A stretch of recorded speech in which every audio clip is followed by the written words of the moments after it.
តោះជំរាបសួរពុកម៉ែបងប្អូនអ្នកគ្នាបាទថ្ងៃនេះត្រូវជាថ្ងៃទី12ថ្ងៃទី13ជាស្រ័យច្រឡំសាមិញថ្ងៃនេះថ្ងៃទី13បាទពុកម៉ែបងប្អូនអ្នកគ្នាបាទថ្ងៃទី13ខែ12ឆ្នាំ2025ហើយពុកម៉ែបងប្អូនដែលបានទស្សនាវីដេអូនេះហើយជួយ like subscribe អ្នកមួយផងបាទហើយវីដេអូនេះadmin ផុសរៀងលឿនតិចហើយបាទ admin លពលការងារអញ្ចឹងពុកម៉ែបងប្អូនអ្នកគ្នាតោះហើយសូមពឹងឲ្យពុកម៉ែបងប្អូនអ្នកគ្នាជួយ like ក៏ដូចជា subscribe admin អ្នកមួយតោះadmin សំខាន់លេខពីខ្ទង់ថ្ងៃនេះជូនតែម្ដងបាទសម្រាប់មេទី13ខែ12ឆ្នាំ2025បាទសម្រាប់លេខពីខ្ទង់គឺមានចំនួន3គ្រាប់ពុកម៉ែបងប្អូនអ្នកគ្នាបាទដែលជាសិតតែសឹងគេលេខពិសេសលេខល្អជាជួនដល់ពុកម៉ែបងប្អូនយកទៅកំសាន្តបាទដែលមាន09បាទ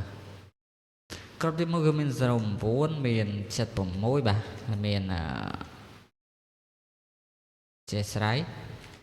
មាន57បាទ09 76និង57ពុកម៉ែបងប្អូនអាចធ្វើការកំសាន្តលេខបានម៉ោង4កន្លះក៏ដូចជាម៉ោង6កន្លះបាទប្រចាំថ្ងៃហេសំណាងអកំសាន្តហើយការធ្វើត្រូវតែអរគ្នាបាទកំសាន្តហេតែអរគ្នាណាបាទតោះអត់មាន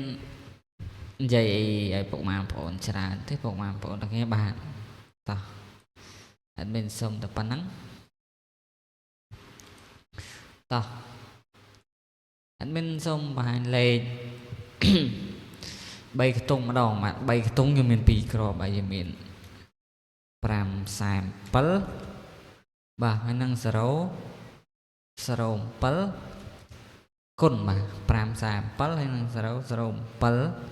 គុណបាទហើយអុកខ្ទង់យើងអុកខ្ទង់0និងអុកខ្ទង់7បាទយើងអុកខ្ទង់0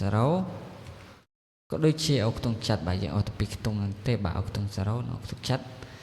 សម្រាប់លេខ VIP យើងមាន87ពុកម៉ែបងប្អូនបាទជម្រាបពុកម៉ែបងប្អូនសំណាងអរតអរគ្នាហេបាយបាយអរគុណជម្រាបលា